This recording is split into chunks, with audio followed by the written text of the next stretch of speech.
Om Nagyandimidandasya Jnananjanat Salakaya Chakshurum Vididam Jena Tasmai Sri Gurave Namaha Sri Chaitanya Manobhishtam Sthapitam Yena Bhutale Swayam Rupa Kadamayam Tatati Swapadantikam Vandeham Sri Guru Sri Juthapatakamalam Sri Gurun Vaishnavanscha Sri Rupam Sagrajataham Sahagana Raghunathambitam Tam Sajivam Sadvaitam Savadutam Parijana Sahitam Krishna Chaitanya Devam Sri Radha Krishna Padam Sahagana Lalita Sri Vishakambitanscha He Krishna Karuna Sindhu Dinabandhu Jagatpate Gopesha Gopika Kanta Radha Kanta Namostate Bhakta Kanchana Gaurangi Radhe Vrindavaneshwari Vrishabhanu Sute Devi Pranamami Hari Priye Vansha Kalpatarubhyascha Kripa Sindhubhya Evacha Patithanam Bhavanebhyo Vaishnavebhyo Namo Namaha Sri Krishna Chaitanya Prabhu Nityananda Sri Advaita Gadadhar Srivasati Gaura Bhakta Vrinda Hare Krishna Krishna Krishna Hare Hare Hare Rama Rama Hare Hare Hare Krishna Krishna Krishna Hare Hare Hare Rama Rama Rama Hare Hare Hare Krishna Krishna Krishna Hare Hare Hare Rama Rama Rama Hare Hare.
To that holy place the young boys of the Yadu dynasty had brought Samba, son of Jambavati, dressed in a woman's garb, playfully approaching the great sages gathered there.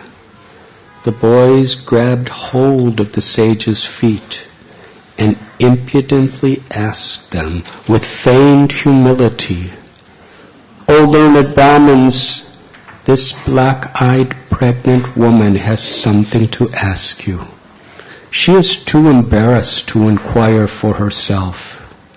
She is just about to give birth and is very desirous of having a son. Since all of you are great sages with infallible vision, please tell us whether her child will be a boy or a girl."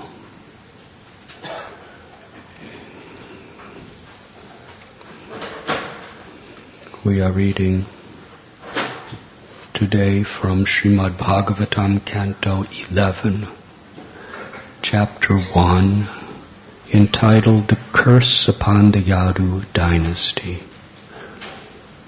Texts 13 through 15.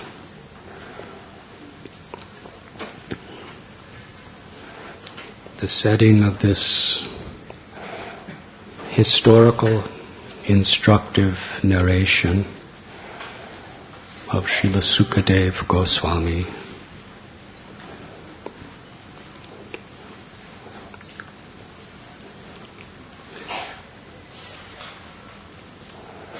Vasudeva, the father of Krishna,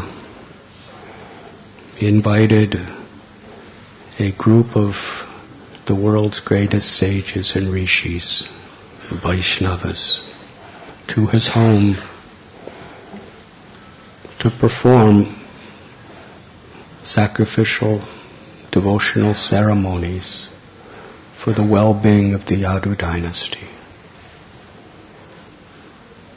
which they did perfectly.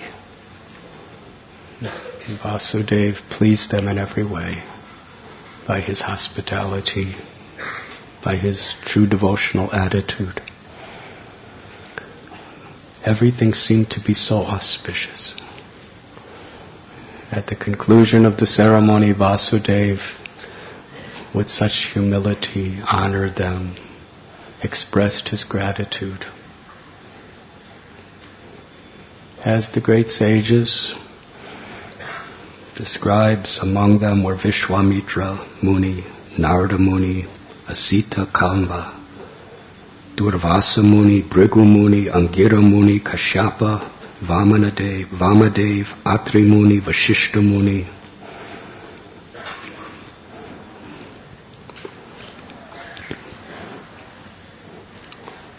They were happily departing. Some of the younger members of the Yadu dynasty,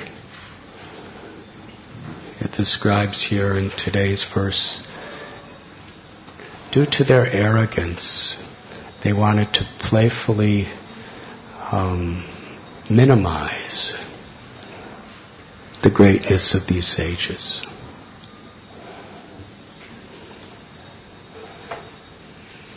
Minimizing in the sense that they knew that as far as scripture goes, they were the greatest scholars. Some of these sages, main scriptures were spoken by them. Their austerities, Vishwamitra Muni, were quite unparalleled. Their mystical yogic powers, Narada Muni could go anywhere. Vashishta Muni, through his little cow, could create massive militaries.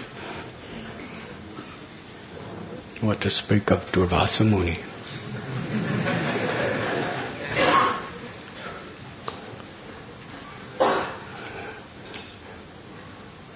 But the Yadus were they were Krishna's children.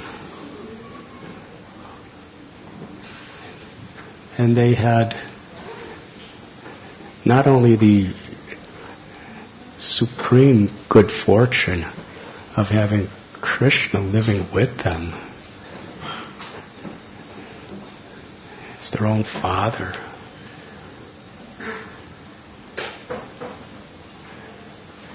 Jambavati, Rukmini, the goddess of fortune herself, was their mothers. But they were also the most powerful dynasty in all of the world.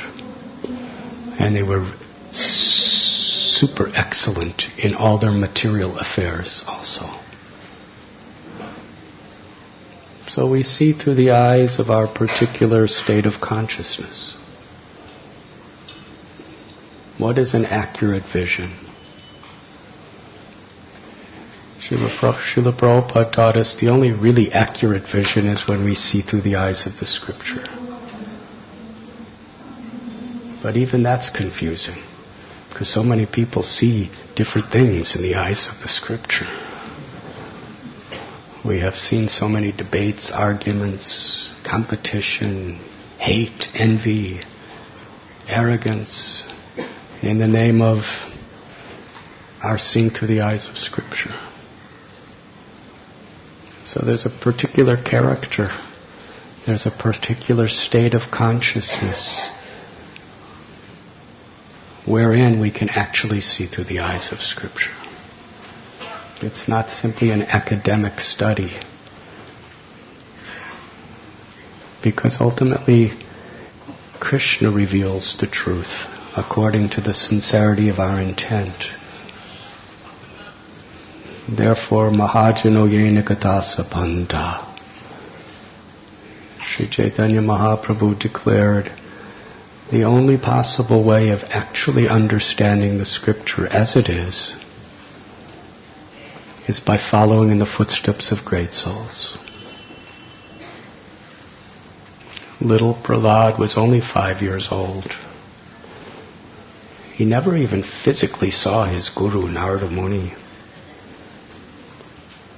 It's kind of like listening to a tape recording, in the sense that you don't see, he was just hearing in the womb of his mother. He couldn't ask him any questions.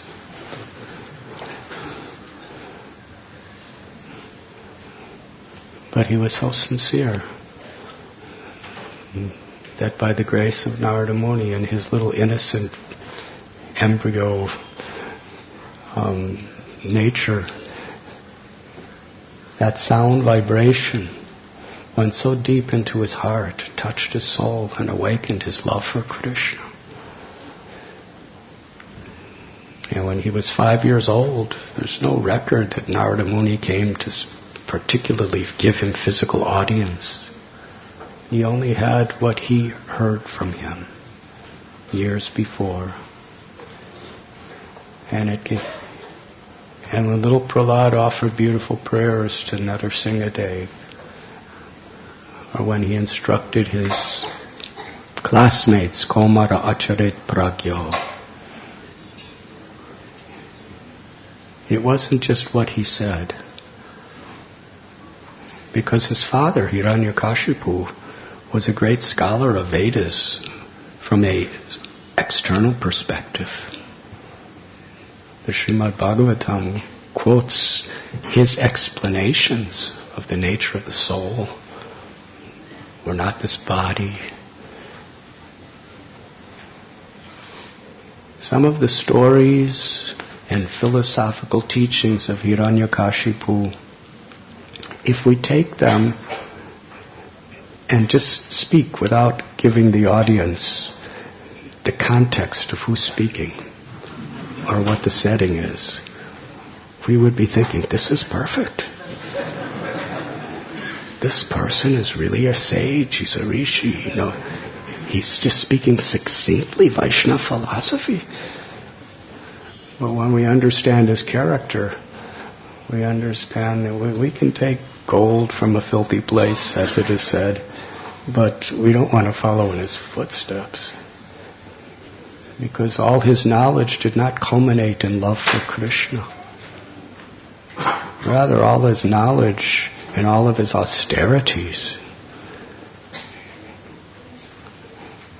Try standing on your tips of toes for 1 hour without eating or drinking or sleeping.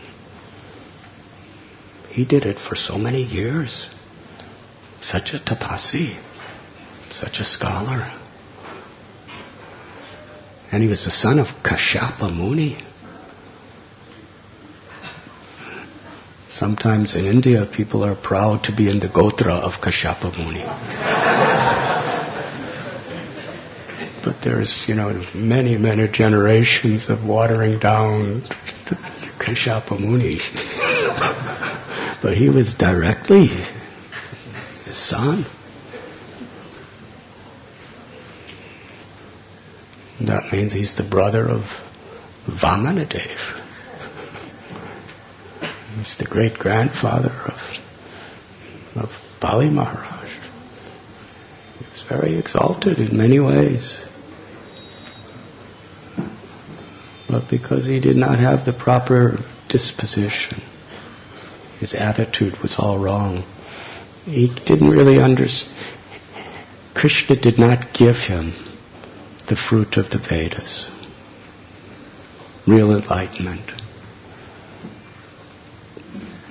So when we read the prayers of Prahlad or the teachings of Prahlad, which have endured within the hearts of the greatest of the self-realized souls in all the various sampradayas, it's because of Prahlad Maharaja's natural attitude, respect, humility, devotion. Tatikshava karunaka surada sarvadehana machatta satrava santa sadhava sadhu bhushana. He had these qualities of a sadhu. Prahlad was not a renunciate in the sense that he wore saffron. We don't see pictures of Prahlad with long matted hair. Didn't shave his head. He was a boy, and later he became a grihasta, and then he became a father and a grandfather.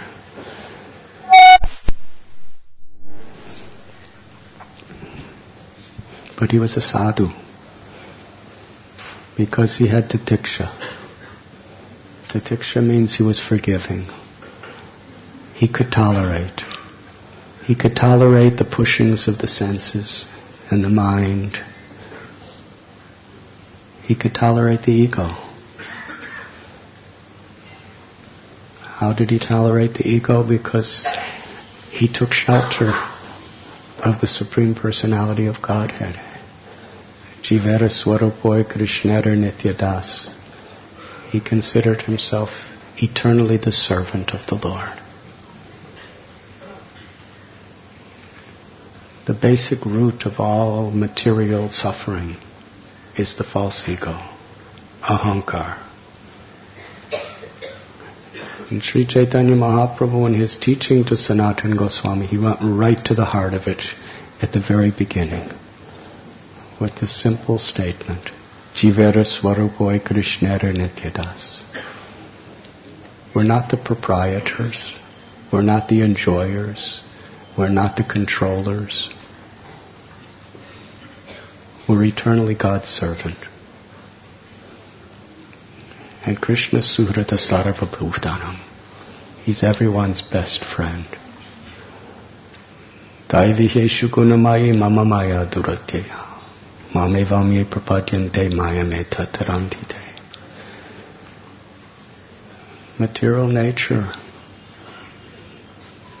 These three modes, they affect everyone in this world, and they are very powerful. Mayadhyakshena prakriti suyate sacharachara. It's Krishna's energy. Krishna's direct external energy. The Bahiranga Shakti of the Supreme Personality of God. More powerful than anything except Krishna. So very difficult to get release from or overcome the effect of the three modes of nature. But when we take shelter of Krishna, Krishna protects us. And Srila Prabhupada explained that this bhakti process is the descending process. Other forms of religion or yoga are often ascending. By the power of our knowledge, by the power of our strength, our renunciation, our charity,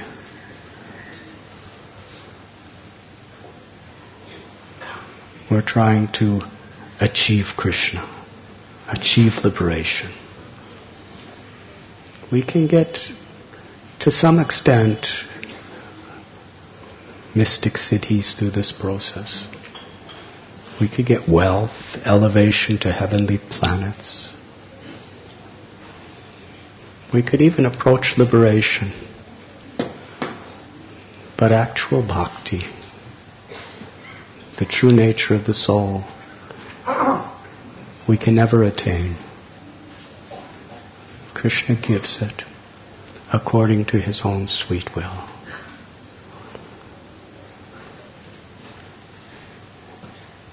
And Krishna makes it very clear in His own teachings and through His devotees what pleases Him, samsiddhir haritoshanam, by which He gives this gift of true devotion. This story that we're reading today is a very important lesson.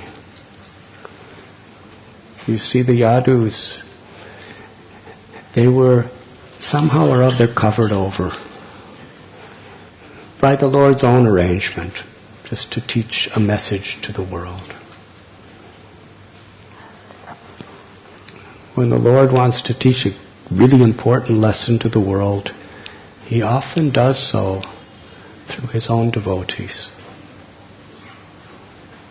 Bhishma is a great Mahajan. Krishna taught through Bhishma's bewilderment that even if you're the most powerful warrior in the universe, if you're not on the side of devotion, if you're associating with envious people who are offending those who are beloved by the Lord, then it's a matter of time till you fail. Duryodhana, along with his father Dhritarashtra, he did rule for many years in all splendor and opulence. It's not that immediately he made an offense to Vidura and he fell down. Rather, Vidura became homeless. Vidura is a great Vaishnava who never offended anyone. He was everyone's well-wisher. And Duryodhana was envious and arrogant, the two worst of all qualities. And here, Duryodhana acted cruel, offensively.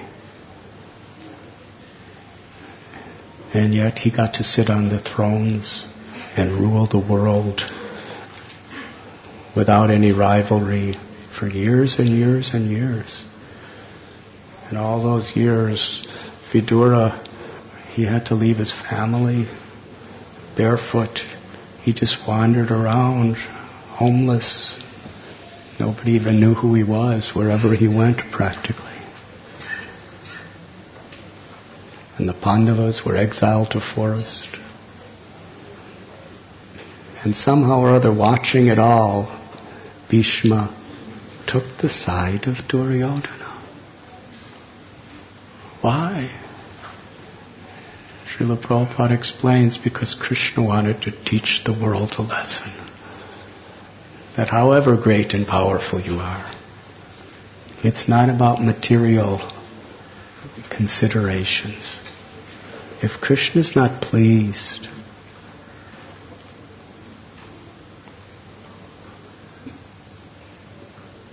if you're not treating great devotees properly, which is what pleases Krishna, then you will not be successful. And here the Yadus, they were calculating by their covered vision. What was that? Yes, these sadhus, and we see this in the world today too. These sadhus, they're good at doing puja and they're good at, chanting some mantras. But when it comes to material things, which are so important in this world, they don't really know much about how to do that. But we know how to do it.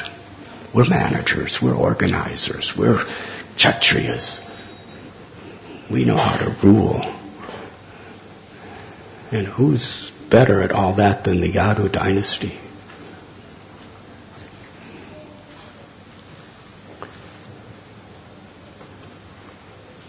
So they, through the lens of that, they were thinking, the great sages, yes, they're good for what they do, but they're really useless when it comes to material things. And it's true, even in the world today. Sometimes householders, they think these sadhus, these brahmacharis or sannyasis or sadhus, they're pretty useless. They don't really know how to do what we can do. But then again, there's other stories like Durvasa Muni. He was thinking the opposite. He was thinking, look at this Ambarish Maharaj. He doesn't know what I am and what I can do. He doesn't respect me properly. He should be destroyed. So either way, whether we're proud of the body of human society, everyone's supposed to be respecting and appreciating what others have. We're not comparing each other in an egoistic or competitive way. Srila Prabhupada's beautiful analogy, it's not that the arms are competing with the legs, or the brain is competing with the heart. They all understand that they need each other. They're inseparable. And the arms will do anything to help the legs, and the legs will do anything to help the arms, and the heart will do everything to give blood to the brain, and the brain will do everything to help the heart. That's a healthy body. And similarly, the various divisions of human society should be in that spirit.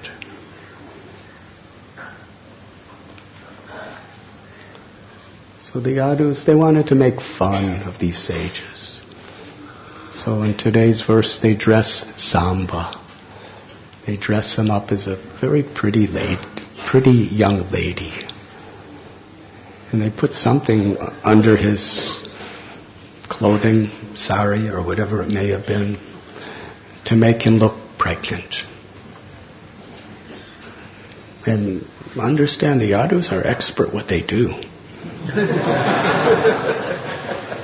In our dramas at that Birla Auditorium that we have every year, whenever we have a brahmachari or a grihastha dress up as a lady, they look pretty ridiculous.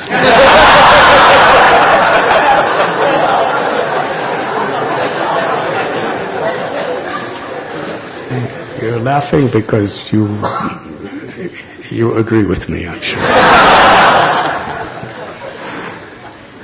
But when the Yadu is dressed Samba up as a lady, she must have been really convincing.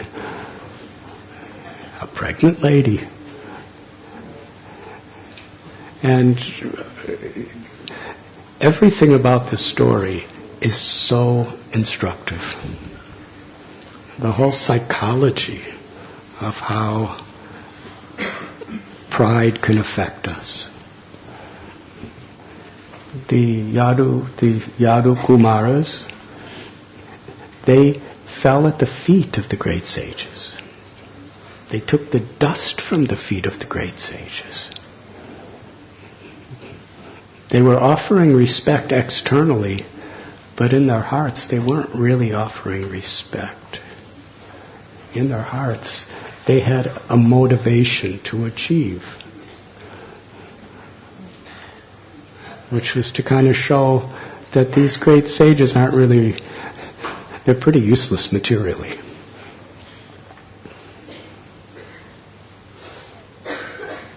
So it describes in this verse and in this purport how it was a false sense of humility.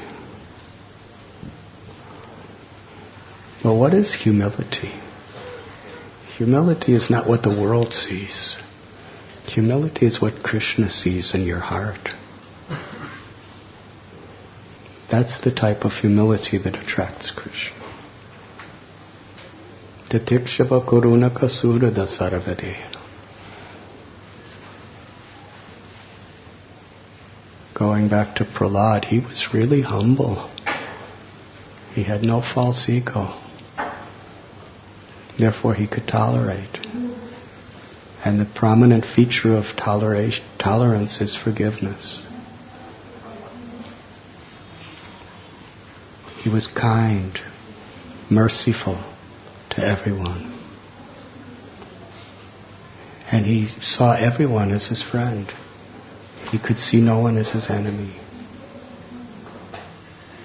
He was always peaceful. He understood the scriptures, both in the concept and in the spirit.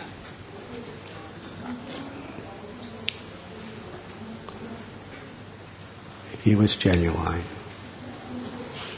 He was little boy. The others are young men. And they ask the sages, will he give birth? Will she give birth? I'm sorry.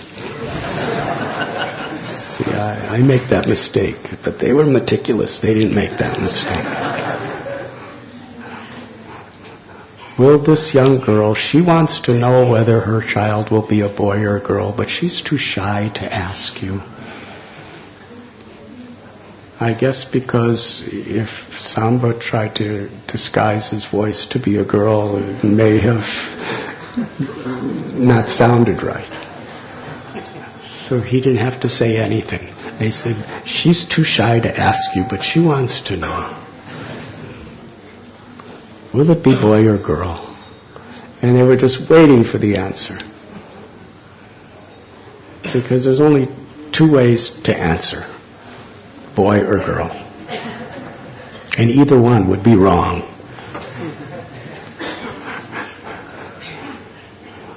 And if they said, well, actually we don't know, then that, in those days, that would be a serious subject. In these days, it would just be honest.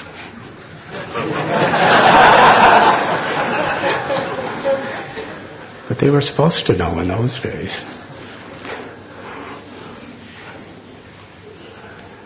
So Narada, Vishwamitra, Durvasa, Vashishta,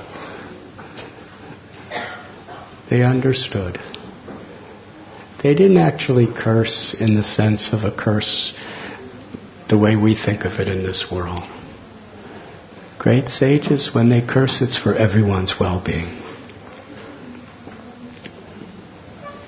Just previously, when Krishna was living in Vrindavan, there was Nalakuvera and Manigriva, who the same Narada who was leading these sages.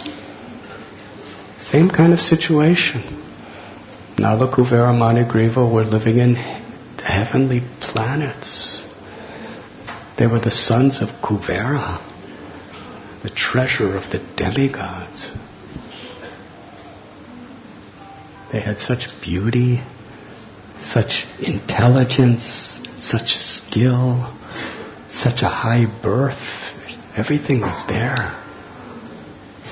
But they were proud. And in their pride, same situation. It's repeated continuously in the scriptures.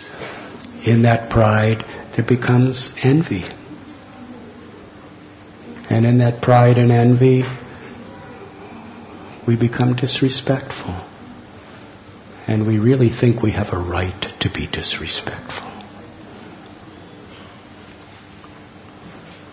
This is really a very deep, profound aspect of material disease. We think we have the right. The false ego, I can offend and I have the right. I can be disrespectful and I have the right. And actually believing that. So Nalakuvera and Manigriva, they disrespected Narada just by playing with young girls naked in the waters. And the girls, they were, Narada Muni's come. So they ran out of the water and they dressed themselves. But Nalakuvera and Manigriva, who? Why should we do that? So what? We are demigods. due to their false pride. Narada Muni, out of love and compassion, Surada Sarvadehinam, he's the friend and well-wishing person to everyone. He has no enemies. He's everyone's well-wisher. His curse was the greatest blessing they ever received. But it took some time for them to understand it. He cursed them to be trees. For a long, long time. From demigods flying around in their latest model flower airplanes, going anywhere they want. They were in a beautiful place at the time, at the peak of enjoyment. Handsome, famous, wealthy, intoxicated.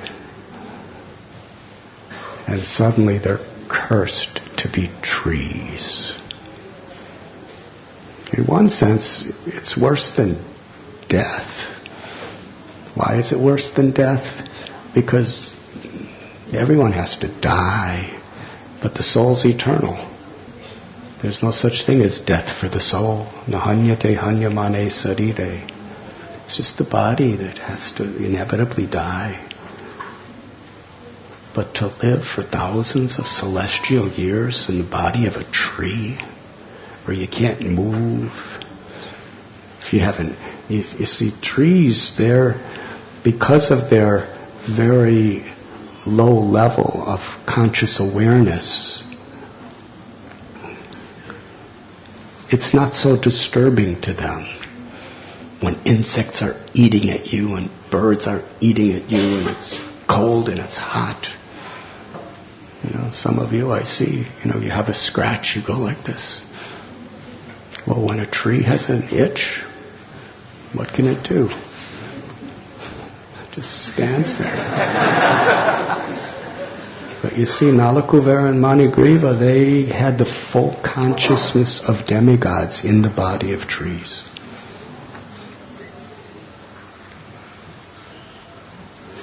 But ultimately, when they became truly humble, after they didn't understand it was a blessing for many years. But because Narada Muni gave them that blessed curse, in due course of time they got to associate with Krishna. In due course of time they really understood this was the highest blessing in their life. So the same Narada Muni is about to give a curse, which means he's about to give a blessing. And he says, oh, you want to know if it's going to be a boy or a girl? It will be a lump of iron that will be the cause of the destruction of your entire dynasty. It was like a thunderbolt, his words. And then immediately, out from Samba came a big lump of iron. And the sages left. They did their service.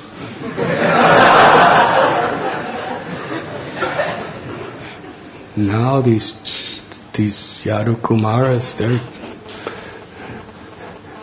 they're really upset. This was not supposed to be like this. They were thinking it would be just a good time, just to play around with sadhus, and to have a good laugh. But this is now serious. So they ran to King Ugrasena. This is going to be the destruction of our dynasty. And the way the world is what your destiny is. You can't always change it. What's meant to be. They were expert. They tried their level best. They ground that piece of iron into a fine powder. Now what can fine powder do? Nothing. Then they threw that powder in the ocean. And there was just one little piece of the iron that didn't grind down. It's a small piece, like a little stone. They threw that in the ocean. A fish ate it. A fisherman caught the fish.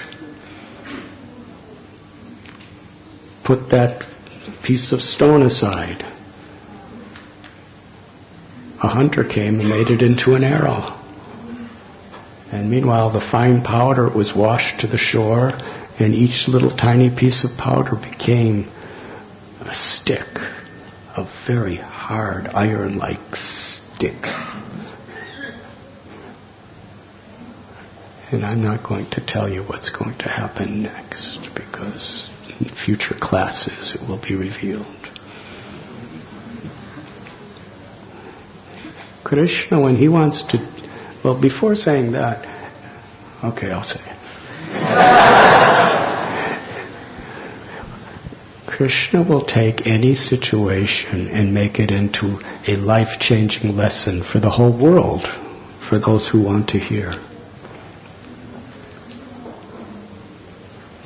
What an incredible lesson.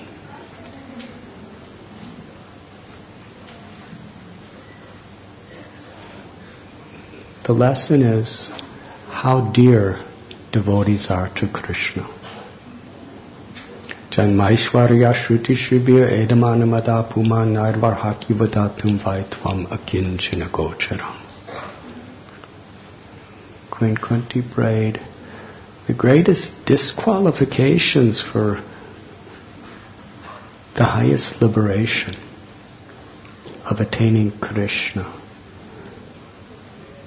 are too much knowledge, too much wealth, too much beauty,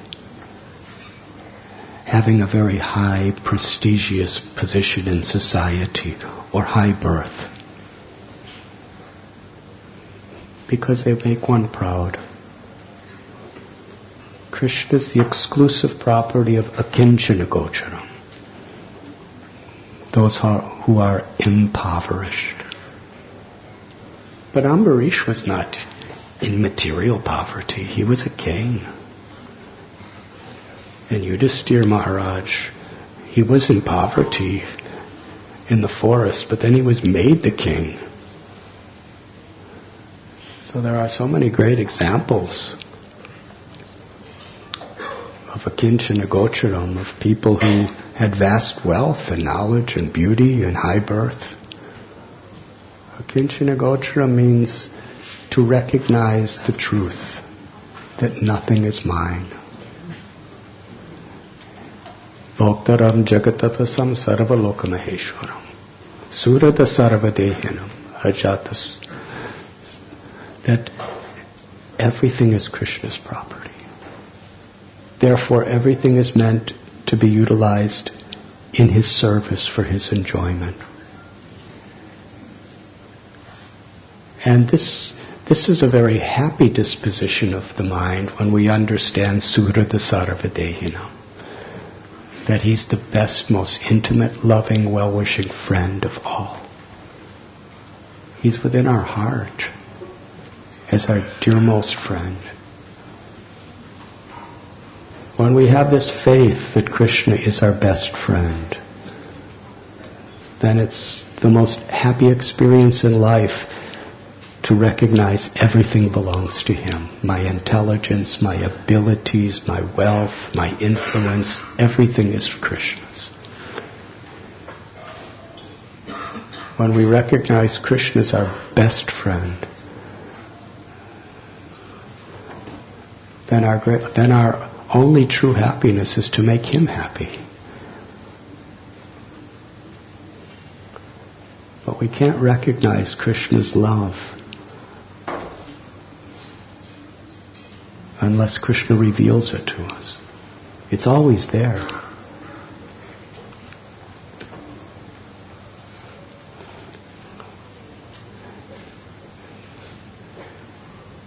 There's something that happens when we make aparads to devotees. Let's take another example of Narada Muni. He gave teachings to 2 generations, or not 2 generations, but to Daksha's sons. 2 different sets of his sons. And by Narada Muni's influence, they all became renunciates.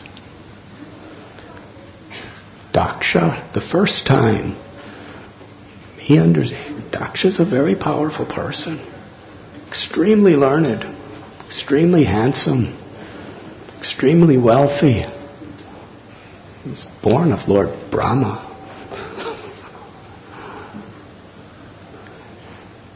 Even the demigods stand up to honor Daksha. But still he knows that Vaishnava aparad is not good. So when Narada Muni did to the first set of his sons, he just restrained himself and had another set of sons. But when Narada Muni did the same thing, it was intolerable for him. He couldn't tolerate it. He ran to Narada Muni and cursed him. Daksha cursed Narada Muni. You will never be able to. You're a fraud. You call yourself a sadhu. You're immaturely bringing people to this level of renunciation. You don't know what you're doing. I curse you. You can never stay in one place. So Narada Muni just took that as a blessing, chanted the holy names, and just traveled around. Happy. Whatever the situation, whatever the destiny, he just saw. He didn't see whether he's here or there or anywhere. Narayana parasarave nakutashtina bipyate swarga pavarga narakeshu apitulyartha darshana. Lord Shiva, he told us that those who are truly devotees of Narayan, whether they're in heaven or hell, makes no difference to them. Their only concern is to serve the Lord, to please the Lord, to love the Lord.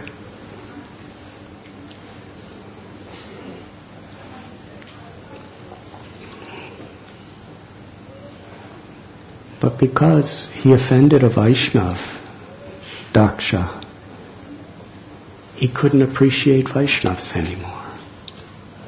We should understand this is really the worst fruit of an aparad.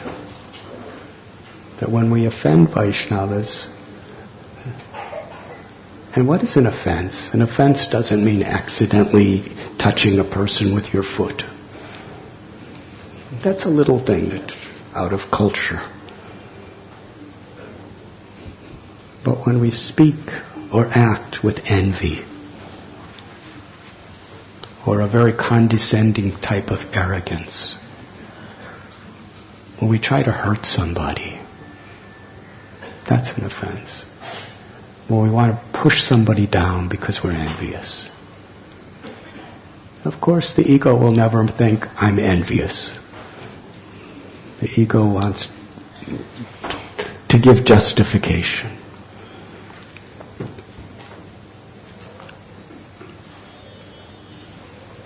Then what happens is Krishna within the heart becomes so unhappy that he doesn't allow us to see and appreciate devotees. So what was in Daksha's case, he offended Narada, and Narada didn't fight back. Narada Muni could have counter-cursed like anything. But he just accepted it as Bhagavan's kripa and played his veena and chanted the holy names of Krishna. But Daksha, he couldn't appreciate devotees. And later on, his own son-in-law, Shiva, Mahadev, is Vaishnavanam Yata Shambhu, the greatest devotee. He's everyone's well-wisher. He's Ashutosh. He loves everyone, Shiva.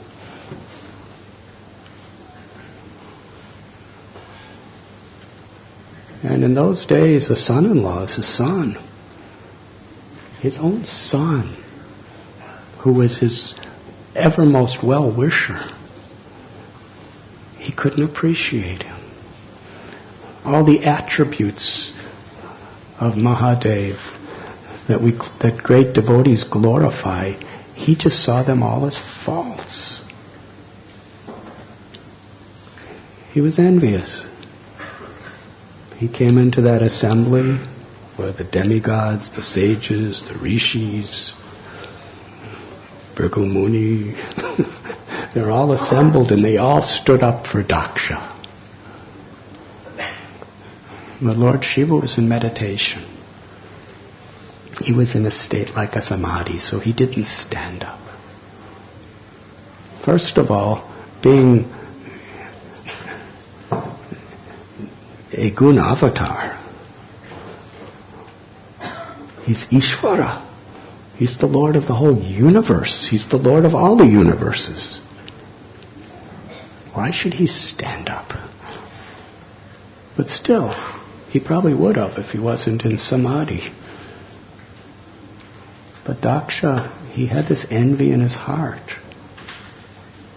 He couldn't tolerate all the glory that Shiva was getting.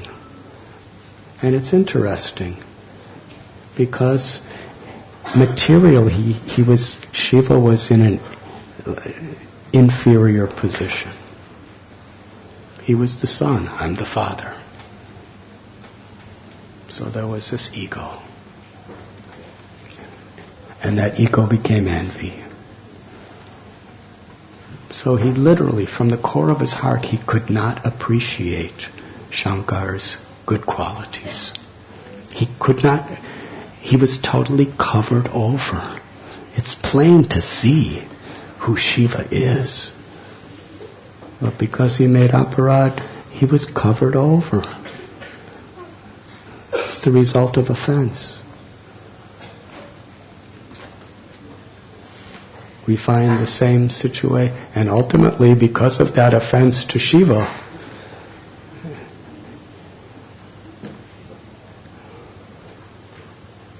everything went wrong. Devastation.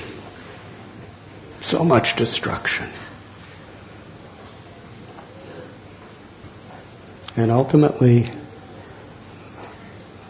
Lord Shiva, being so kind, even though he offended him so bad because he couldn't recognize or appreciate him, Lord Shiva gave him the head of a goat because his head was already cut off. And his head, I think, was thrown in the fire, so there was no head anymore. So he gave him a head of a goat. Daksha wasn't so proud anymore. You know, if he gave him the head of a lion, he might be. But goats are quite underrated animals, to say the least. But in his humble state, everything became clear to him again. And he didn't mind having a goat head. Daksha was happy. He saw it all as a blessing because he was sobered.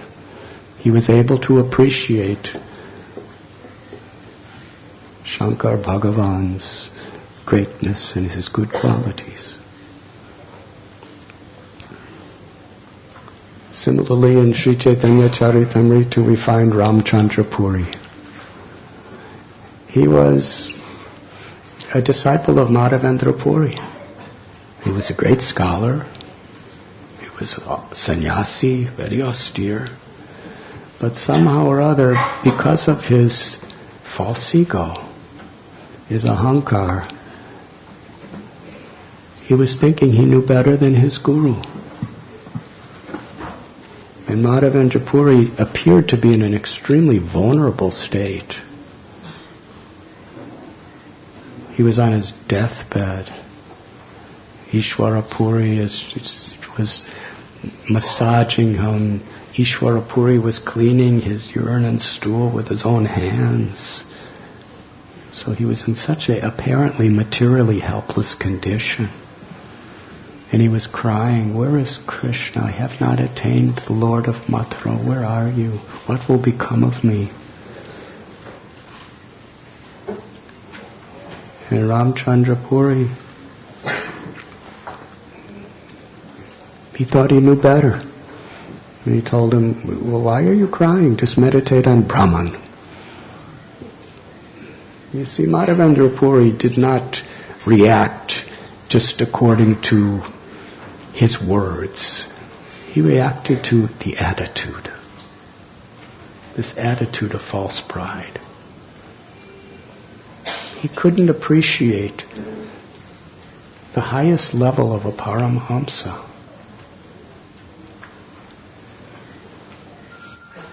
So Madhavendra Puri, ultimately he blessed him with a curse. His curse was very simple. He said, "Get your face out of here. I don't want to ever see you again. I'm crying in separation from Krishna and you're telling me to just meditate on the impersonal Brahman? Out from here."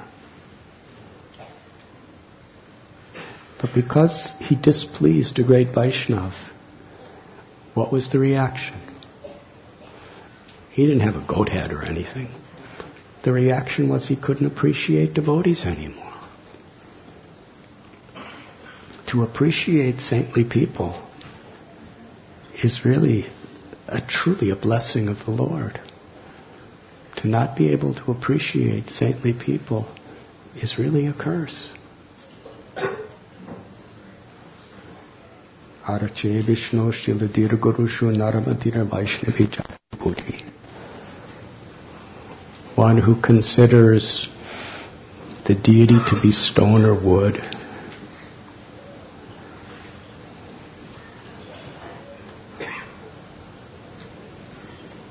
or one who considers a devotee to be just an ordinary person. It's hellish mentality. Naraka buddhi. So Ramachandra Puri, this was his state. He just saw faults in devotees. Bhaktisiddhanta Saraswati Thakur said, "I see faults in others because I'm honeycombed with faults myself." The sign that we're great devotees, the sign that we're in the right track, is we see the good in others. Even if we see the faults, we see the goodness and we try to uplift people beyond the faults. We don't try to push people down because of the faults. So Ramchandra Puri was finding faults in all the devotees. This was a very awkward situation. Here's Madhavendra Puri's direct disciple, a sannyasi who comes to Puri, and he was finding faults with everybody. And it became such a chronic disease that he found only faults in Sri Chaitanya Mahaprabhu. He eats too much. He's a pretender. He's false. And he was envious. Chaitanya Mahaprabhu was obviously being worshipped and honored and glorified by all the devotees so much. He didn't see him as the Supreme Personality of Godhead. He didn't see him as the Lord of the heart of every living being. He saw him as a junior. He's a disciple of my God brother. Who's he to get all this recognition? He eats too much. In this way, the fruit of his offense was he couldn't appreciate other Vaishnavas. And in this particular purport, we read, and I will end by telling this story. In this purport by the disciples of Srila Prabhupada, the comparison is being made to the Yadu Kumaras being cursed by the great sages because of their lack of respect, because of pride, to Sachi Mata, the mother of Sri Chaitanya Mahaprabhu. This story has incredible, essential instruction for everyone in the path of true devotion. It reveals to us how great souls appreciate the qualities of other devotees.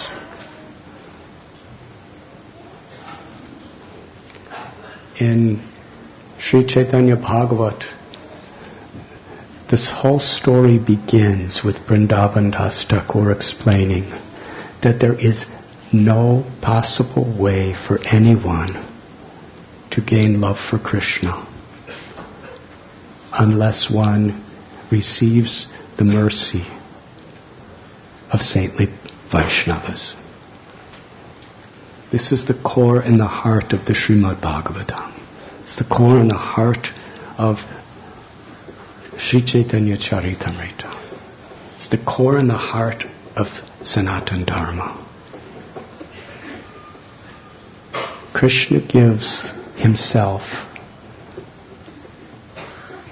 when we give pleasure to saintly persons and receive their blessings. And then he tells the story. Sri Chaitanya Mahaprabhu had just chastised Devananda Pandit. Devananda Pandit was world-class reciter of Srimad Bhagavatam. He was the most erudite,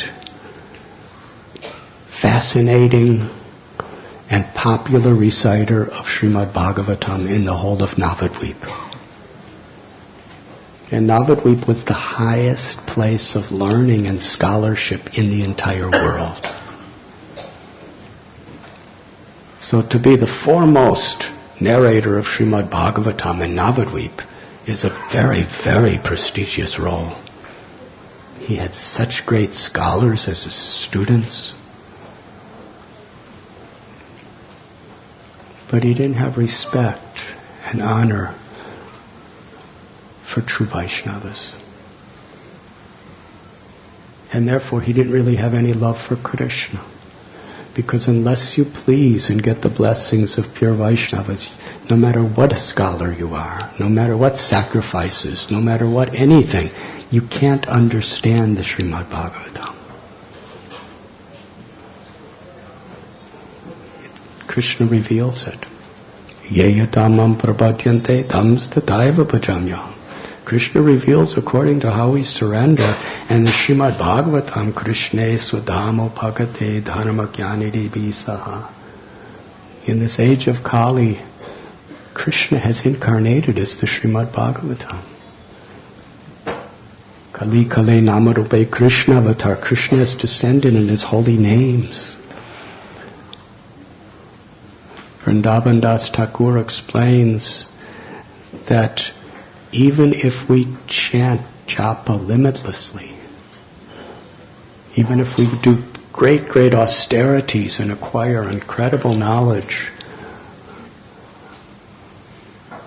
unless we get the mercy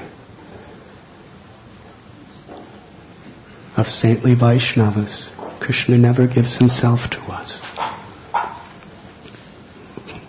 We can never get Krishna prem, love for Krishna.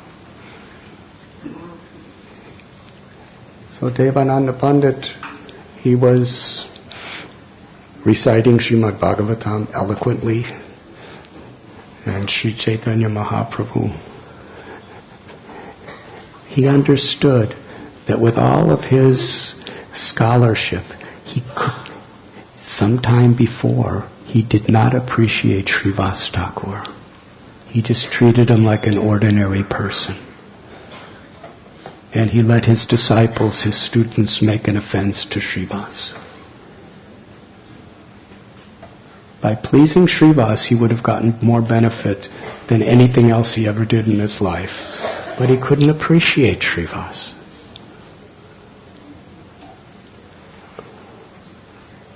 So when Sri Chaitanya Mahaprabhu, who's Vedaishta Sarver Ham Eva Vedyo Vedanta Krit Veda Vedeva Chaham, who's the very to please Lord Chaitanya is the very purpose of the whole Srimad Bhagavatam, of all the Vedic literatures. Sri Chaitanya Mahaprabhu blasted angrily against Devananda Pandit, very loudly. Devananda Pandit could hear it. He was calling him a pretender. You don't know anything. You have no right to be speaking Srimad Bhagavatam. I will go and tear your book to pieces. Devananda Pandit, he was a Brahmin, and he was a very cultured person. He felt deep pain in his heart. Why Nimai is talking like this about me? Nimai left. Lord Chaitanya wanted to give an example. We have to approach in a service attitude with devotion, and that especially means how we treat Vaishnavas.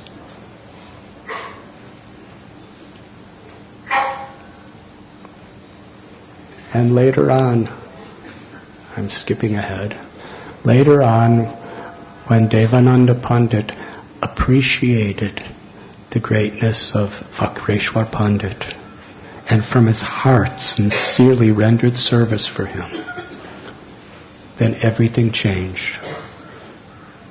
Just by doing that, he could understand who Lord Chaitanya was. He could understand what the path of bhakti was. And Sri Chaitanya Mahaprabhu later on, he welcomed Devananda Pandit. Said, because you have recognized and appreciated Vakreshwar Pandit and served him sincerely, with real humility, I give you Krishna Prema. So in the interim, as Lord Chaitanya was, after just chastising Devananda Pandit in their previous encounter, Lord Chaitanya came to the house of Srivas.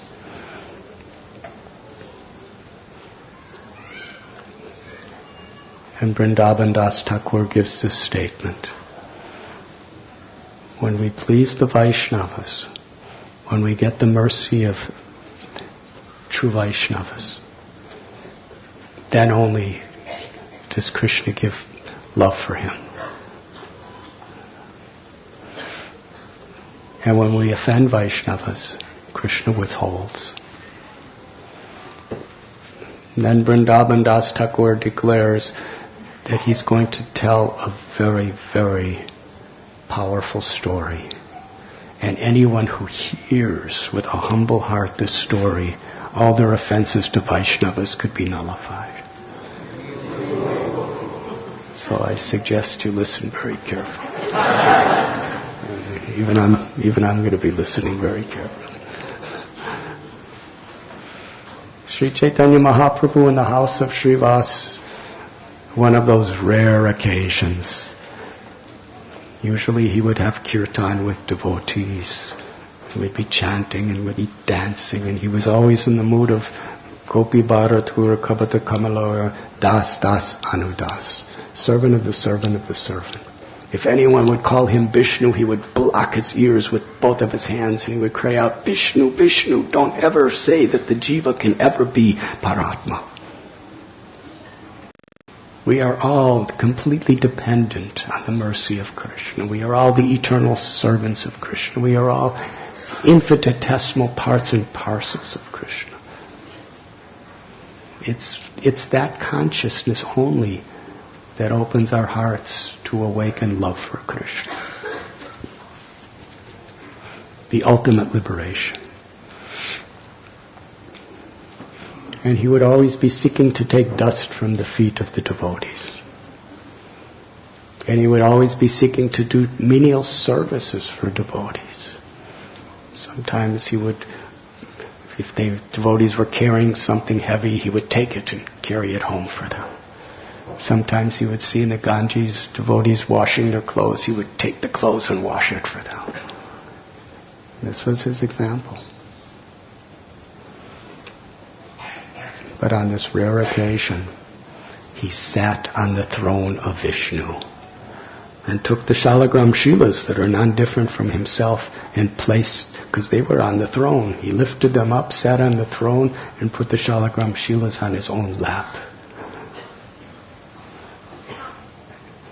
And then he said, now everyone, I will give any benediction you desire, as they're chanting. And each devotee was coming forward, and the only benedictions they were asking for was Krishna Prem,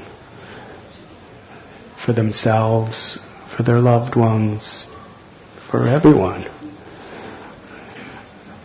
Sri Chaitanya Bhagavat tells one person said, my father is a very sinful person. He's very confused. Please give him Krishna Prem. Bring him to the right path. Some were praying for their disciples. Some were praying for their gurus. Some were praying for their sons, their daughters, their wives, for all living beings. They were all just asking benedictions. And Lord Chaitanya was giving Krishna Prem to everyone. Because nobody asked for really anything else except directly or indirectly to give people Krishna Prem. Because that's the only thing that really has any truth or meaning to a devotee. Everything else is dukkhalayam ashashvatam. It's all temporary. It's all sources of misery. Life goes so fast. Like a little flash from our birth to our death, our womb to our tomb. One moment we're conceived, and a few moments later we're being burnt by the fire at the funeral pyre. There's not much difference. But in this human form of life, that little span of time in between, we have the opportunity to liberate our souls. We have the opportunity Nityasiddha Krishna Prema Satya Kapunoi, to awaken the love for Krishna, the Krishna Prem within our hearts. It's the highest reality. It's the only true reality for the soul. So everyone is asking for love for Krishna for themselves so that they could give love for Krishna for others. And they were asking love for Krishna for people who were dear to them, for people who were suffering, for people. Prahlad Maharaj was asking Narsingadev, give love to Krishna for my father. Vasudev Dutt was asking for love for Krishna for every living entity in the entire universe. This was the quality of these devotees. And Lord Chaitanya's, whatever they're asking, He's giving. And it happens. When He gives, they get. So here we have an example of a great devotee, Srivas. He doesn't think about himself, he's thinking about others. Of course, he thinks about himself in such a way that he can be empowered to help others. If we don't think about our own emotional and mental condition, our own physical condition, our own spiritual condition, then what can we do for other people? If we truly see ourselves as instruments of God's grace, then we try to be good instruments, and that means in giving we receive, but for a devotee, in receiving we give. They're inseparable.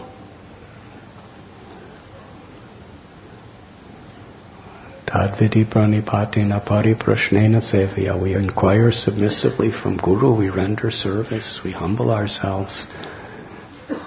And then when we receive knowledge and we receive the path by which we could realize this knowledge, then our greatest joy is to share that with others. But if we don't have it, what do we share?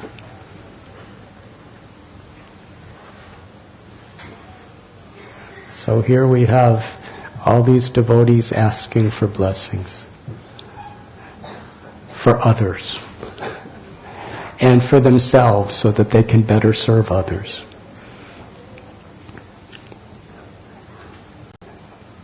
Srivas Thakur, such a great devotee.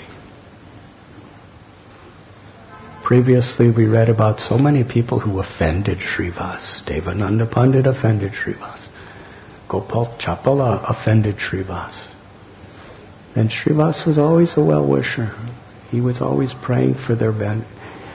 He was always praying for Krishna to be merciful, even the people who hated him and tried to destroy him. And it's very interesting in this story. Panchatattvatmakam Krishnam Bhakta Rupa Swarupakam Bhaktavatarata Bhaktakyam Namami Bhakta Shaktikam. The Panchatattva are different features of the one supreme truth.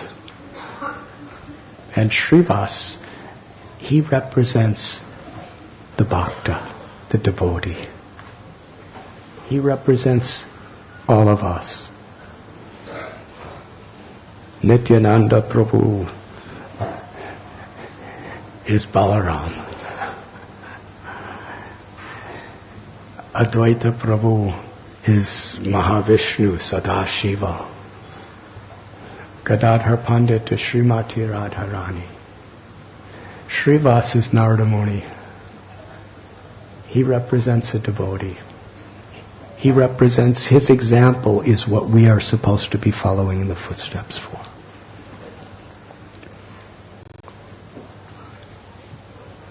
So when it comes to Srivas's turn to ask for a benediction, Srivas says, please give Krishna Prem to your mother Sachi Devi.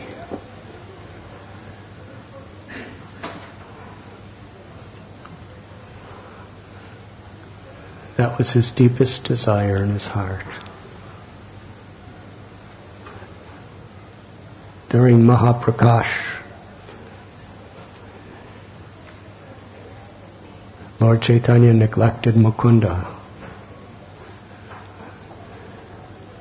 And all the devotees, although they all got all their best benedictions of Krishna Prem for themselves, their families, and for everybody they knew, they all got those benedictions.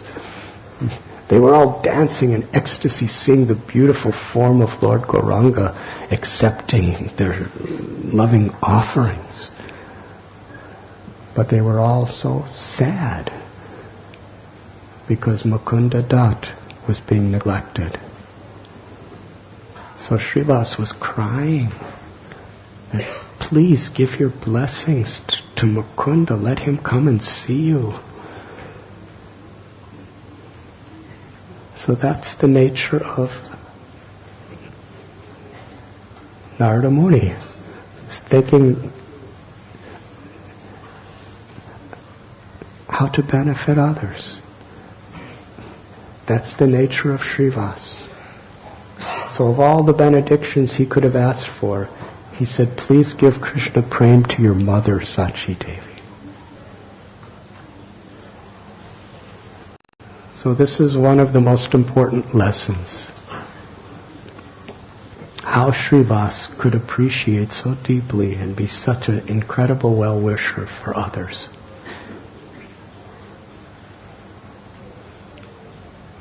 Chaitanya Mahaprabhu said, I cannot do that. It is not within my control.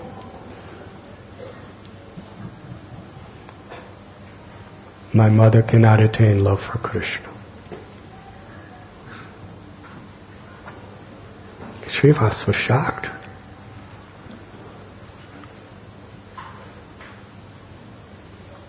He said, your own mother? What are you saying? Lord Chaitanya said, she has offended a devotee. Srivas was weeping. His heart was totally broken.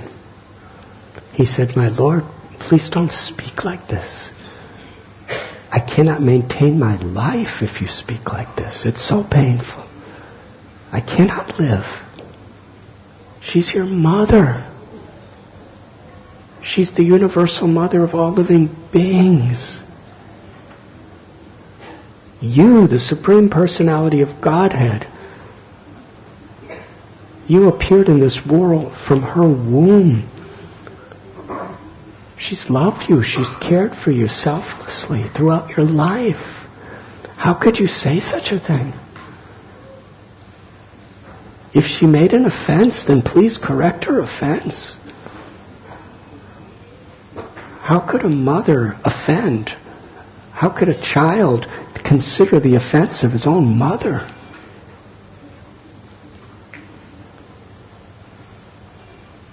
Lord Chaitanya said, "It is not within my power."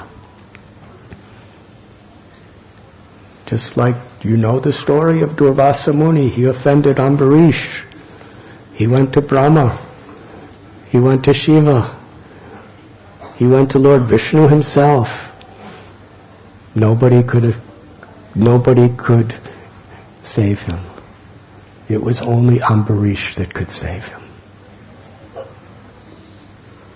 My mother offended Advaita Prabhu. If with a sincere heart she gets forgiveness and takes the dust of Advaita Prabhu's lotus feet upon her head, then she will get love for Krishna.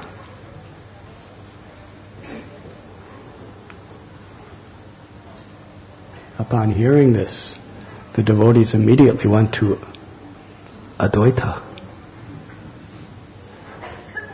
And they said, "Mother Sachi, she can't get Krishna Prem. She's completely broken-hearted. Somehow or other she made an aparad to you. And unless you forgive her and give her the dust of your feet, she can never get Krishna Prem." As soon as Advaita heard this, they went to get him and brought him before Lord Chaitanya and told him these things. He was saying, "What are you trying to do to me? My heart, my head, my life will be cracked open if I put the dust of my feet on Sachi Mata's head. Impossible. Sachi Mata she's the mother of the Lord of my life, Sri Vishwambar. She's the mother of all living beings, the universal mother. She's supremely worshipable to me. Sachi Mata she's Ganga Devi. Sachi Mata is Devaki. Sachi Mata is Yashoda." As he was glorifying Sachi Mata with so much love, with so much incredible devotion, just thinking of her qualities overwhelmed his heart in such an extent that he went into total ecstasy and fell unconscious on the floor. At that moment, Sachi Mata understood the situation, and she took the opportunity. Because there was no way he would put the dust of his feet on Sachi Mata's head. So while he was in his state of total ecstatic samadhi, conquered by the qualities of Sachi Mata, she secretly went behind and placed her head at Advaitacharya's feet and took the dust from his feet. Advaitacharya, he fell unconscious thinking of the glories of Sachi Devi. And Sachi Devi, upon taking the dust of the feet of Advaita, she was appreciating his glories to such an extent that she in ecstasy fell unconscious. So they're both laying on the floor unconscious. And Nimai is sitting on the throne of Vishnu, looking down upon them, very happy. And he awakens both of them, and he declares to everyone that at this very moment,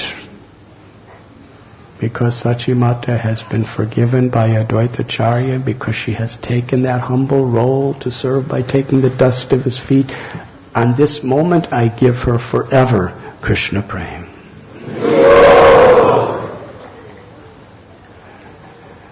And when he said that, all the devotees, millions of times greater than if he gave Krishna Prem to them. Of course he already did. But they were limitlessly even more happy to see Sachimata happy. They all cried out very loudly, Hare Hare.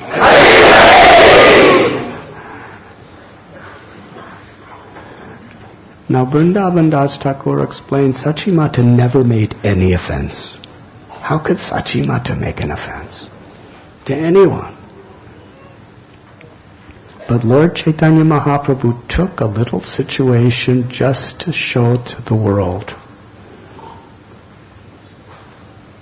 that even if you're the mother of the universe, either if you're the mother of God, even if you're the son of Krishna, Samba's a son of Krishna, Sachimata is the mother of Krishna. Whatever our role, no one's exempt.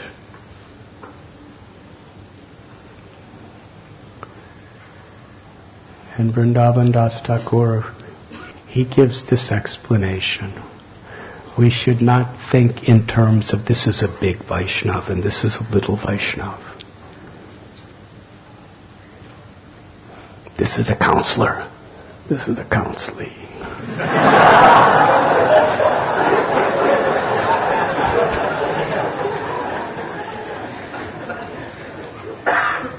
This is a senior Vaishnav. This is a junior Vaishnav. This is a scholar.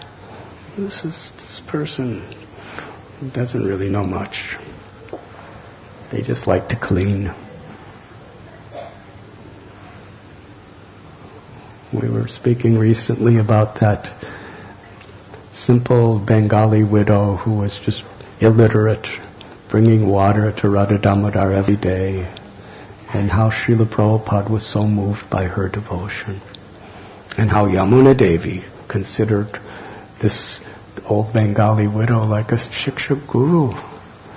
Yamuna Devi was incredibly learned, incredibly talented, incredibly empowered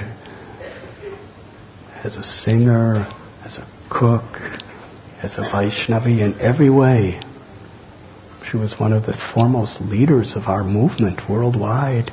And here's this Bengali widow who does illiterate. Her head is practically where her waist is because she's all bent down. She wasn't physically beautiful. She wasn't physically healthy. She wasn't learned. And no, she definitely wasn't famous. Nobody even knew she existed except Radha Damodar and Prabhupada. But Prabhupada would use her as an example, and Yamuna went to learn from her what it means to be a devotee.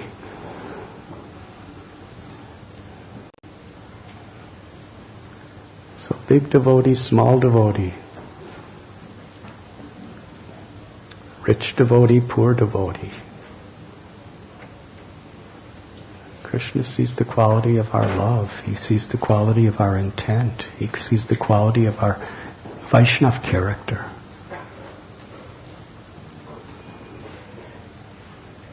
So big devotee, small devotee. I'm husband, you're my wife. It's not like this. This is my guru, that's your guru. This tendency, Vrindavan Das Thakur is explaining, of trying to see just material differences and trying to calculate the devotees on that basis. Big devotee, small devotee.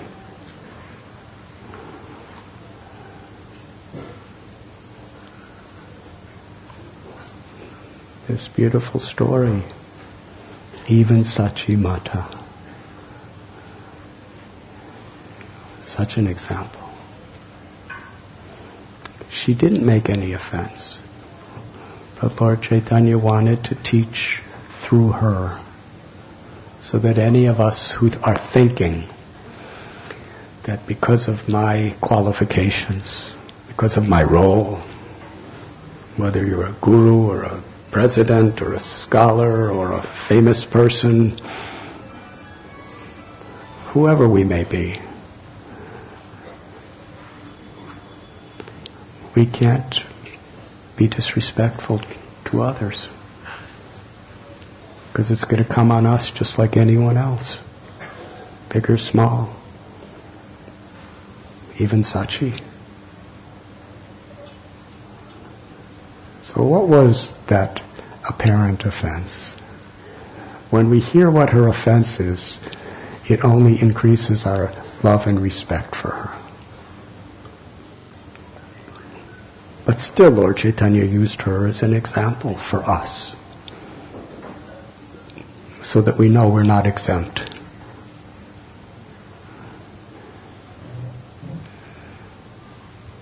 Vishwarup, who is an expansion of Sri Nityananda Prabhu, was Sachi Mata and Jagannath Mishra's son. They had so many miscarriages, one after another after another. And when a mother has so many miscarriages, I believe it was 8 miscarriages, that when finally she was offering so many prayers to Krishna, Jagannath Mishra, Sachi Mata, they were doing pujas, they were doing praying, because Krishna in their heart was instilling this longing to be a mother and father, because he wanted to be their child. So finally they had a child. He was so beautiful. He was so respectful, so gentle. Everyone loved Vishwarup. He was so learned too. He was the embodiment of all good qualities. But somehow or other, with his devotion, he saw in Navadvip, it was such a materialistic place. And it was a very successful place. There was a tremendous amount of wealth and knowledge. It was a very prestigious place. And he just saw everyone was intoxicated by material things. And therefore they weren't paying attention to real love for Krishna.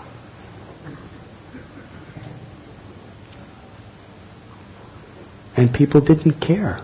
He was trying to present these ideas, but everyone was so intoxicated by the distractions of their fame, their prestige, their knowledge, their wealth, whatever it may be, that nobody cared.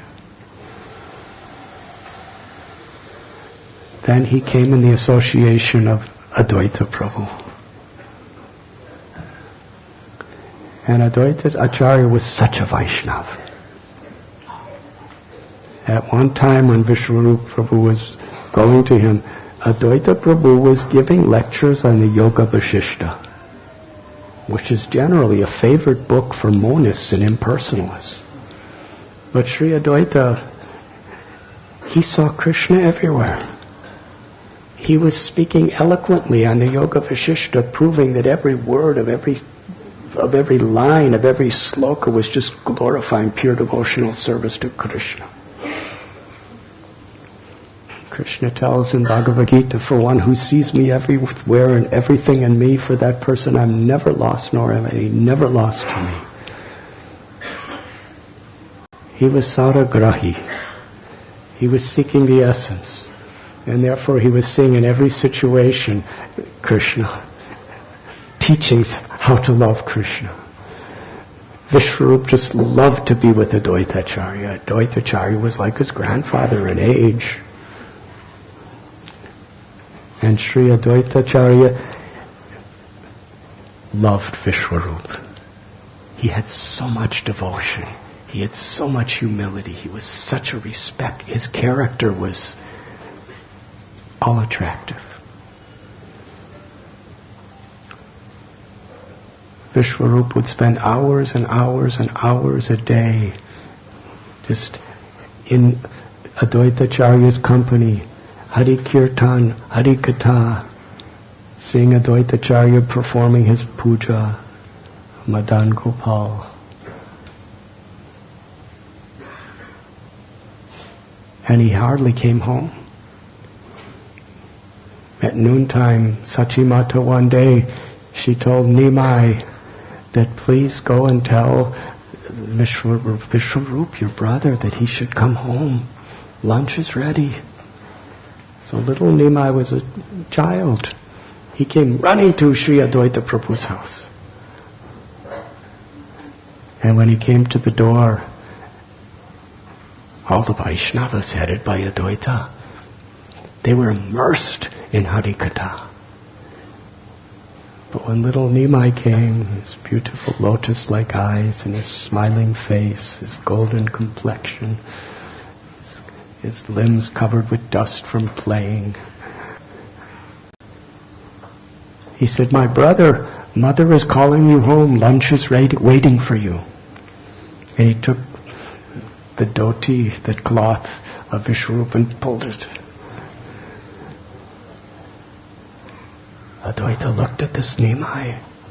He had seen Nimai so many times before, but Nimai never revealed himself like this.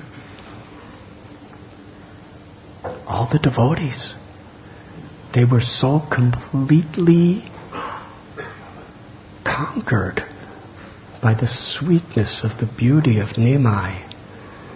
They couldn't even talk about Krishna anymore. The Hari Katha came to a ceasing. They couldn't even blink their eyes anymore. They just stood and looked at him. And little Nimai just kept talking to Vishwarup, "Please come, mother is waiting, Mata is waiting." And then they both ran home. Meanwhile, Advaita Prabhu just he was in a state of ecstatic samadhi, just looking at little Nimai. He was thinking, the same ecstasy as seeing Krishna and seeing this little boy. Is he Krishna?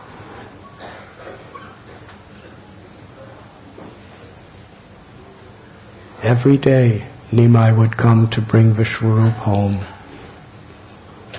And every day the same situation. They all fell in love with Nimai.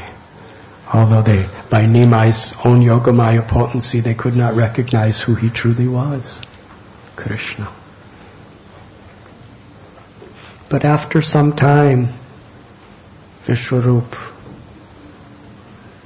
without saying anything to anyone, he left home, took sannyas, assumed the name Shankar Aranya, never to come home again. Sachimata, who loved her child so much, her firstborn child after so many miscarriages, her heart was broken, grieving. There was practically no solace for her. It's ecstatic love and separation from the Supreme Personality of Godhead. Her heart was so vulnerable, so soft, so loving. But she knew she would never ever see him again. And he was so young.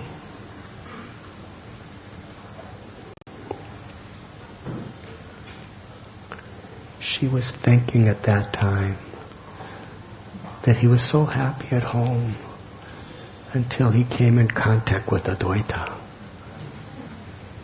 Because of Advaita's association, he's lost all interest in anything of this world. and he's left me to take sannyas. But she understood the consequence of Vaishnava Aparad. So she did not say a single word to anyone. She just kept it in her heart.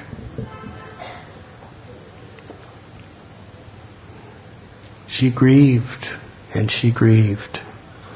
But after some time, Nimai's playfulness, Nimai's beauty, Nimai's love pacified her heart. She only lived for Nimai.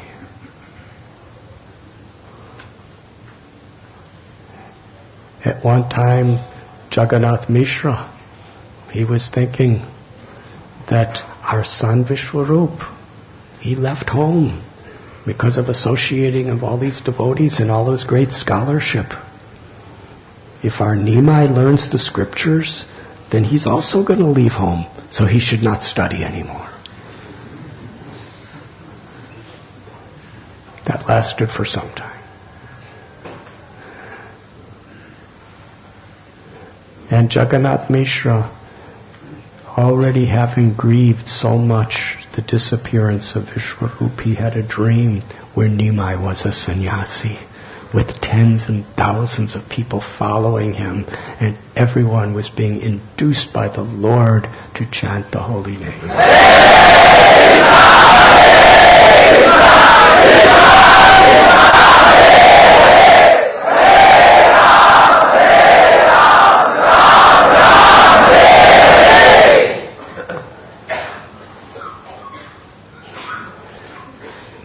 He told the dream to Sachimata, I fear our Nimai is going to leave us too. And Sachimata said, no, Nimai, he's so attached to us, and he's so attached to the home, and he so much loves his studies, he will not leave us.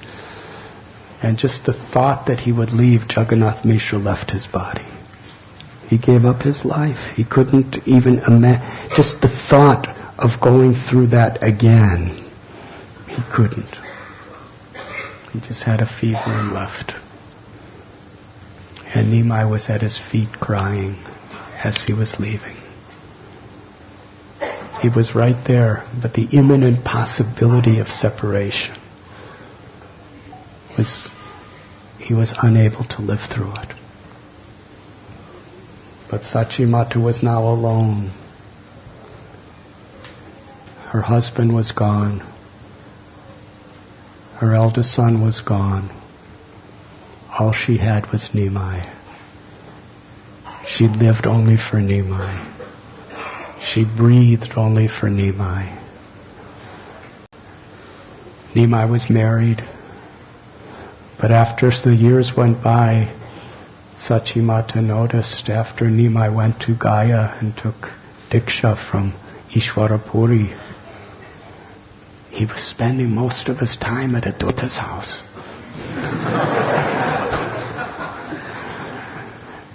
And when he was in Srivasangam, Adwaita was always there. He was practically in constant association with Adwaita.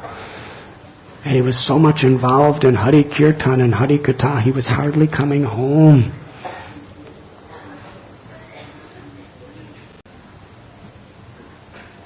And this was moving Sachimata's heart so deeply that one day there was no one around except the Paramatma.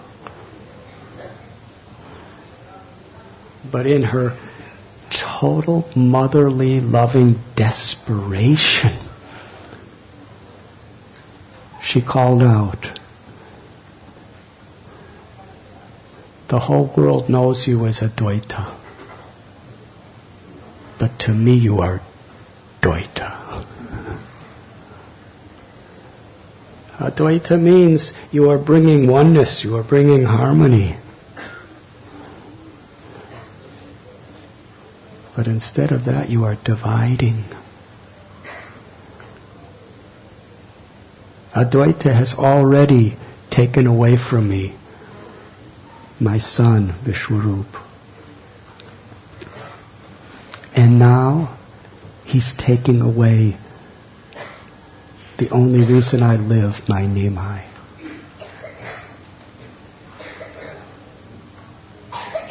He's taking him away from me.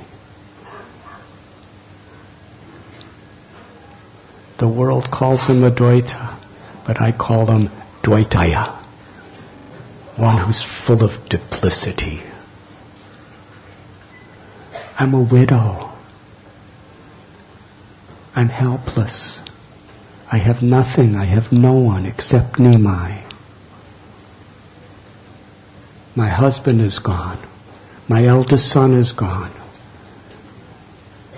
And now, Advaita, you are influencing my other son to leave me.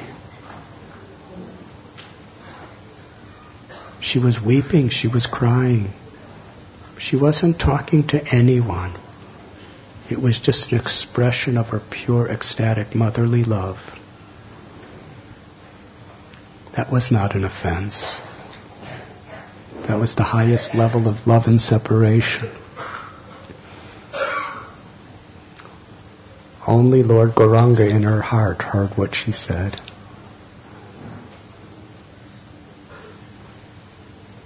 But he took that opportunity to show all the world that we all must have the character of a true Vaishnava, which especially is to appreciate and to respect and to uplift others.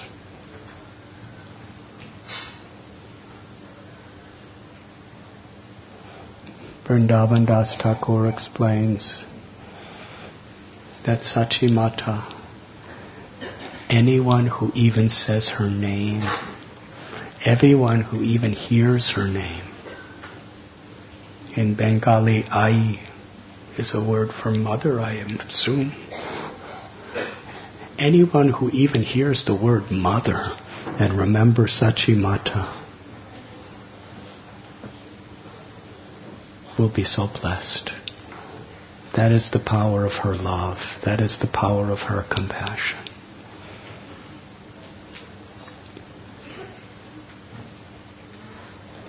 And then it did happen. That Lord Chaitanya did take sannyas.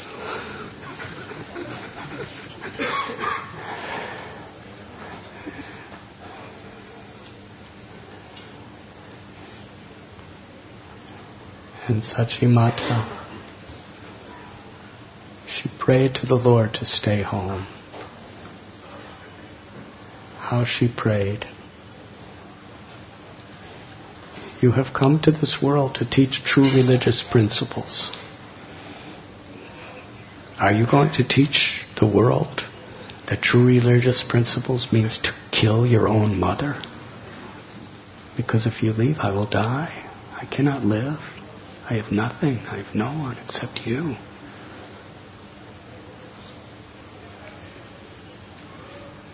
Lord Chaitanya consoled her. Nothing can ever separate us. Previously,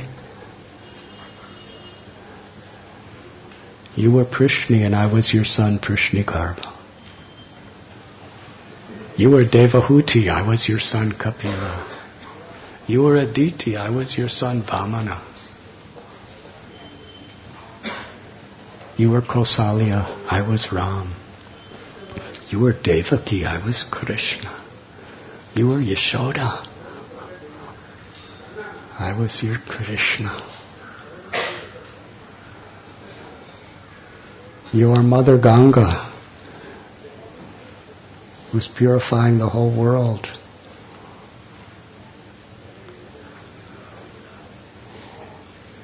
And you have incarnated as the devotees' tongues. And I am born every time they chant my holy names. Hare Krishna, Hare Krishna, Krishna Krishna, Hare Hare, Hare Ram, Ram Ram, Hare Hare. Nothing can separate us. But it was to show compassion to all living beings that the Lord decided he must leave. And Sachi was waiting at the front. She was waiting at the door of their little home. And before leaving the house forever, he touched his mother's feet and took the dust of her feet. He circumambulated her. And he asked her permission. And ultimately her only will was to make him happy. So she gave permission, and he left. And Nityananda Prabhu, although the Lord was traveling to Vrindavan in great happiness after taking sannyas in Katwa, Nityananda Prabhu arranged for the Lord to take a detour to Shantipur. He had Chandrasekhar return to Navadvip to tell Sachi Mata and all the devotees to meet them at Advaita Bhavan in Shantipur.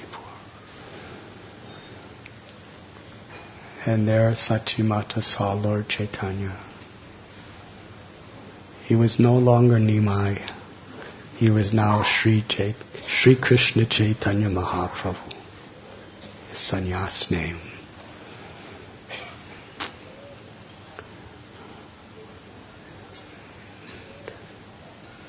No longer was that beautiful hair circling his moon-like face.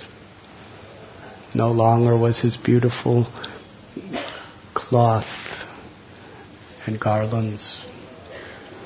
Now he had a shaved head and the drab cloth of a sannyasi. He was now homeless. All he had was a danda and a begging pot. She was weeping. She was crying. It was unbearable. Something like when the gopis and Yashoda Mai saw Krishna in Kurukshetra. He wasn't a cowherd boy anymore. He was now a great prince of a Kshatriya dynasty with 16,108 queens. He had crowns, he had armor. He was amidst elephants and chariots and horses and soldiers and queens. He was Dwarkadish. They were seeing him, but they were crying, "Please come back to Vrindavan. We want to see you as a Gopa, because we know that's where you're most happy." Sachi Mata was now seeing her Nimai as a sannyasi. And Lord Chaitanya took sannyas for the same reason that Krishna left Vrindavan.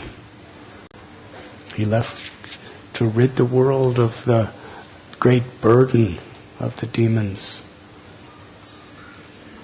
That's why Krishna left Vrindavan for Mathura and Dwarka. Sri Chaitanya Mahaprabhu left Navadvip and his comfortable, loving home, Vishnu Priya, Sachi Devi, Srivasangam, Ganga, to relieve the demoniac mentality of the world. His weapons were his associates, compassion, and Krishna's holy names.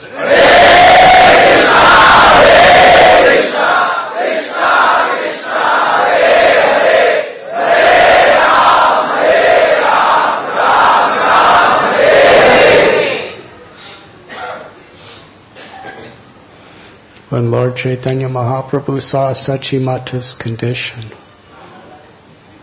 she couldn't even really see him anymore because her eyes were flooding with tears. Lord Chaitanya bowed down to her feet. And although he was the crest jewel of all sannyasis, Sachi Mata picked him up and put Lord Chaitanya on her lap.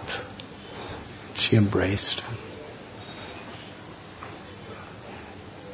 Lord Chaitanya, he had made the lions and the tigers ecstatic Vaishnavas in Jarikanda. He made Sarvabhauma Bhattacharya Prakashananda, the greatest philosophers of other schools. He made them into pure devotees of the Lord. Chand Kazi, who had massive armies, he defeated him with his Sankirtan and his beauty. Even the Nawab Hussain Shah, when Lord Chaitanya went to Ramkeli, he completely conquered everything. Hundreds and thousands of people became his devotees there.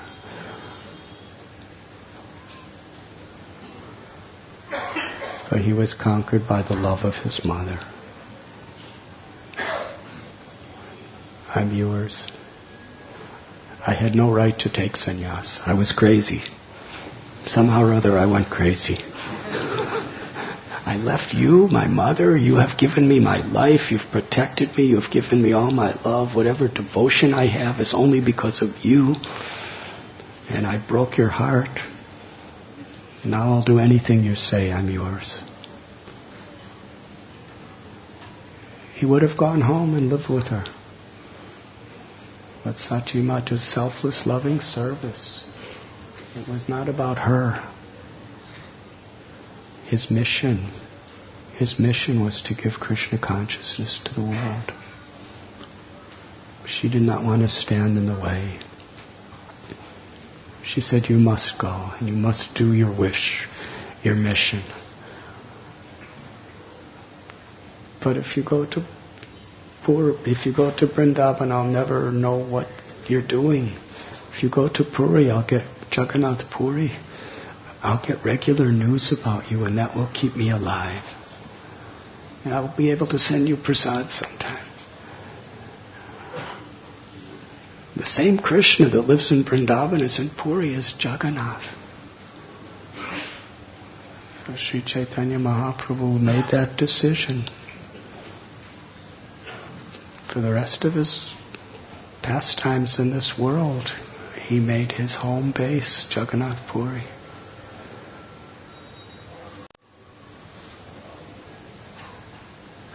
He told Rupa and Sanatana Goswami, you should go to Vrindavan because my mother doesn't want me to go. You should go on my behalf.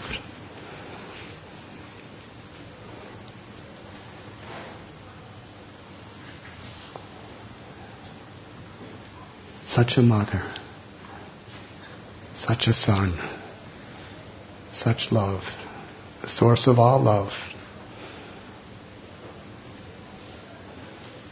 Sri Chaitanya Mahaprabhu is Radha Bhava Duti Suvalitam Nomi Krishna Swarupam. He's Krishna who wants to taste the sweetness of Radha's love and distribute that love to the world.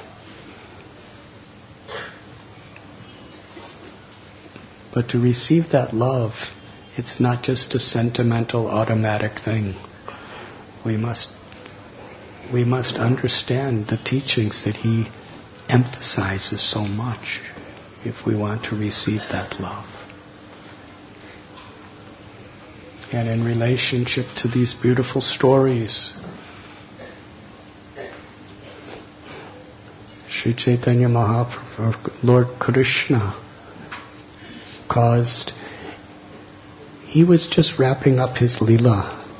And he wanted all the Yadu dynasty to go back home, back to Godhead with him. And he could have done it in any way. He moved them from Mathura to Dwarka in the middle of the night, and it's not that they had to hire all kinds of trucks to bring all their stuff. They just woke up and they were living in palaces in Dwarka. So he could have brought them all back home, back to Godhead like that too. But out of his supreme mercy, he wanted to teach us a very important lesson. Such a graphic Leela.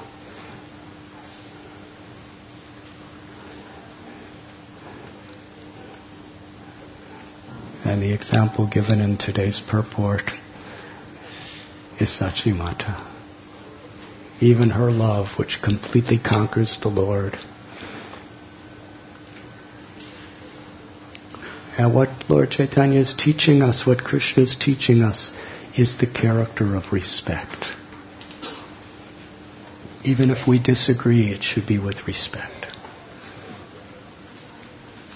Even if we have to correct someone, it should be to uplift them.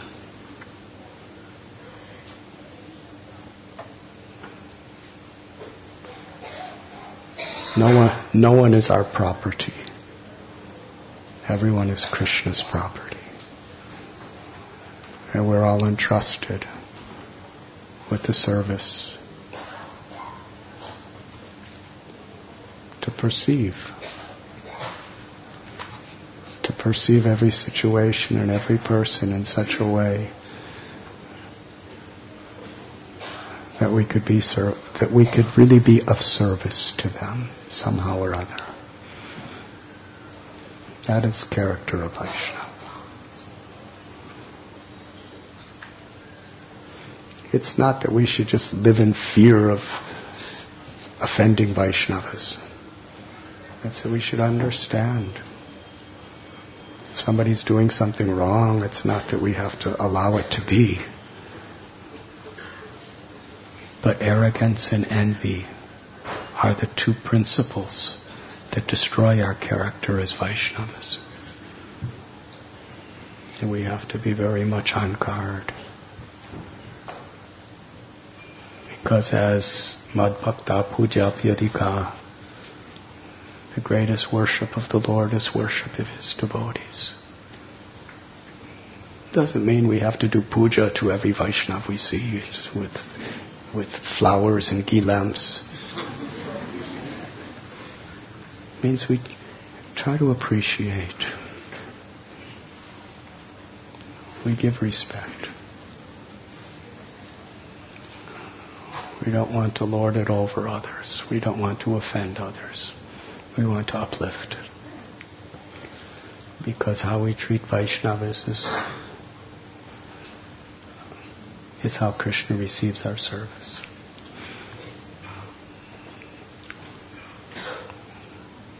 To chant the holy names, to serve, respect Vaishnavas, and to show compassion to the living beings of this world is the essence of Dharma. Sarva Dharma Sara. Sarva Dharma Sara. The essence of all Dharma, Bhakti Vinod Thakur says. Thank you very much.